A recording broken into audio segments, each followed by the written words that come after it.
आज की वीडियो में हम बात करेंगे बच्चों हमारी last colligative property which is osmotic pressure. और ऑस्मोटिक प्रेशर समझने के लिए पहले थोड़ा सा समझना होगा ऑस्मोसिस क्या होता है। तो जैसा आप इस पिक्चर में देख पा रहे हैं जिसमें आप देख रहे हैं कि सोल्वेंट एक साइड से दूसरी साइड की तरफ एसपीएम के थ्रू जा रहा है, यही ऑस्मोसिस होता है। बच्चों ऑस्मोसिस एक नेचुरल फिनोमिना है, स्पॉन्टेनियस फिनोमिना है, जिसमें सोल्वेंट सॉल्यूशन जहां पर लो कंसंट्रेशन है वहां से चलता हुआ उस तरफ जाता है जहां सॉल्यूशन की हाई कंसंट्रेशन है। यानी osmosis is a natural phenomena where flow of solvent molecules take place from low concentrated solution to high concentrated solution through SPM.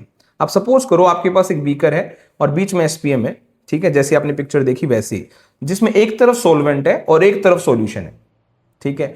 उस केस में क्या होगा, उस केस में सॉल्वेंट सॉल्यूशन की तरफ जाएगा एसपीएम के थ्रू, यही होता है ऑस्मोसिस, ठीक है। अब हमें ऑस्मोटिक प्रेशर को समझना है।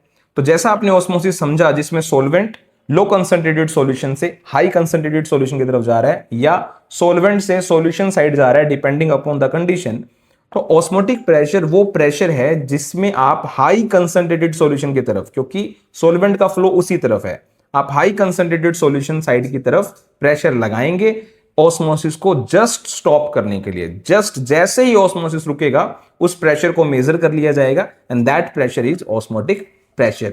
ऑस्मोटिक प्रेशर को बच्चों मैथमेटिकली पाई से रिप्रेजेंट करते हैं या कहीं कहीं पीओ लिखा होता है, इसे ऑस्मोटिक प्रेशर बोलते हैं।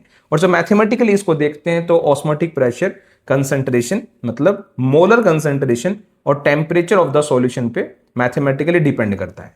फॉर्मुलेट करने पर पता लगता है, यहां कांस्टेंट आता है R, pi is equal to R C T is the final formula.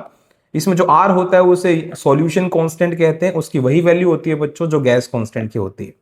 Osmotic pressure एक कोलिगेटिव प्रॉपर्टी है क्योंकि ये सॉल्यूशन की मोलैरिटी पर डिपेंड है और मोलैरिटी सॉल्यूट के मोल्स पर डिपेंड करता है, उसके नेचर पर डिपेंड नहीं करता। ऑस्मोटिक प्रेशर बच्चों एक डिटेल वीडियो में मैं आपको समझाऊंगा क्योंकि इसमें हमें ऑस्मोसिस का biological importance, many more examples भी समझने हैं और ये भी समझना है चारों कोलिगेटिव प्रॉपर्टी में ऑस्मोटिक प्रेशर एक बेटर कोलिगेटिव प्रॉपर्टी क्यों है।